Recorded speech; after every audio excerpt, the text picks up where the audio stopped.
Hello, Abuti. Say hello to the children. Sanibona bantwana.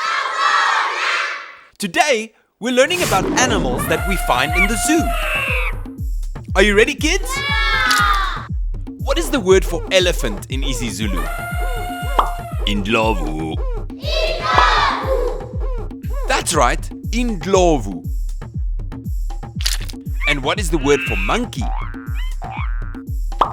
Inkawu. Very good, inkawu.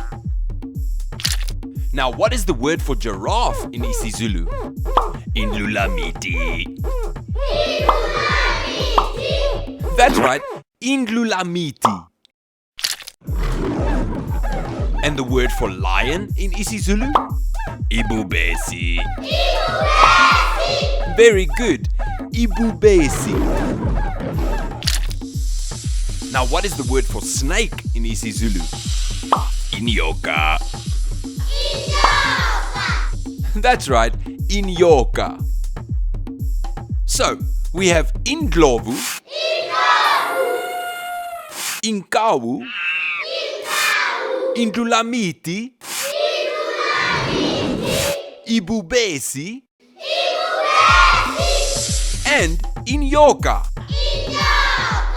And now you can use these words to form sentences. Goodbye, Abuti. Salani kahle.